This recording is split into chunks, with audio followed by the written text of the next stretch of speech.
और चलिए अब खबरों को तफसील से जानेंगे। एलजेपी लीडर चिराग पासवान ने बिलाखिर पार्टी के अंदरूनी बगावत पे अपनी चुप्पी तोड़ी।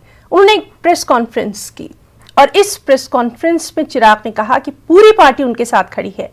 पार्टी के आइन के मुताबिक वो पार्टी के सदर हैं। उन्होंने कहा कि चाचा का इंतखाब गलत तरीके से किया गया, पार्टी को तोड़ने की कोशिश को कामयाब नहीं होने दिया जाएगा। साथ ही इस मौके पर नीतीश कुमार पर निशाना साधने से भी चिराग नहीं चूके और कहा कि जेडीयू ने दलित और महादलित को बांटा है। पर जिस तरीके से उनको चुना गया, ये प्रक्रिया संवैधानिक तरीके से, और संवैधानिक तरीके से मैं राष्ट्र के संविधान की नहीं, मैं पार्टी के, लोक जनशक्ति पार्टी के संविधान की मैं बात कर रहा हूं। संवैधानिक तरीके से ये प्रक्रिया गलत है। पार्टी का leader of the house parliament में या विधानसभा में या विधान परिषद में कौन होगा, इस बात का निर्णय सिर्फ और सिर्फ पार्लियामेंट्री बोर्ड ले सकता है। And in absence of parliamentary board, ये पूरी की पूरी power resides in the hand of the national president. राष्ट्रीय अध्यक्ष के पास ये पूरी पावर है इस बात को चुनने की।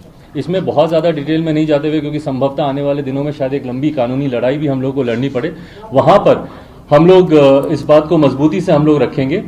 पार्टी पापा ने पूरे विश्वास, भरोसे और मेहनत के साथ उन्होंने बनाई। विश्वास इस बात का कि इस पार्टी के माध्यम से जिस तरीके से वो गरीबों की, पिछड़ों की लड़ाई लड़ना चाहते हैं, समाज में कई ऐसे तत्व हैं जो निरंतर आपको बांटने का काम करते हैं, और ये पहली बार नहीं हो रहा है। इतिहास गवाह रहा है, कई बार ऐसा प्रयास किया गया है। और इसमें मैं बोलूँगा, बांटने की जब मैं बात कर रहा हूँ तो मैं जनता दल यूनाइटेड के ही लोगों की मैं खास तौर पर बात कर रहा हूँ। दलित महादलित करने का भी काम उन्हीं लोगों ने किया। तो आज की तारीख में तो मेरी पार्टी, मेरे साथियों का पूरा समर्थन मेरे साथ है, मेरी तमाम पदाधिकारियों का समर्थन मेरे साथ है। और सबसे बड़ी बात, बिहार की जनता जिस तरीके से सोशल मीडिया के माध्यम से हो या व्यक्तिगत संपर्क साधने के माध्यम से हो, जिस तरीके से उनका प्यार और उनका समर्थन मुझे मिल रहा है, ये विश्वास मुझे देता है कि जिस सोच के साथ पापा ने इस पार्टी को बनाया था, उसी सोच के साथ लोक जनशक्ति पार्टी आने वाले दिनों में मजबूती से आगे बढ़े।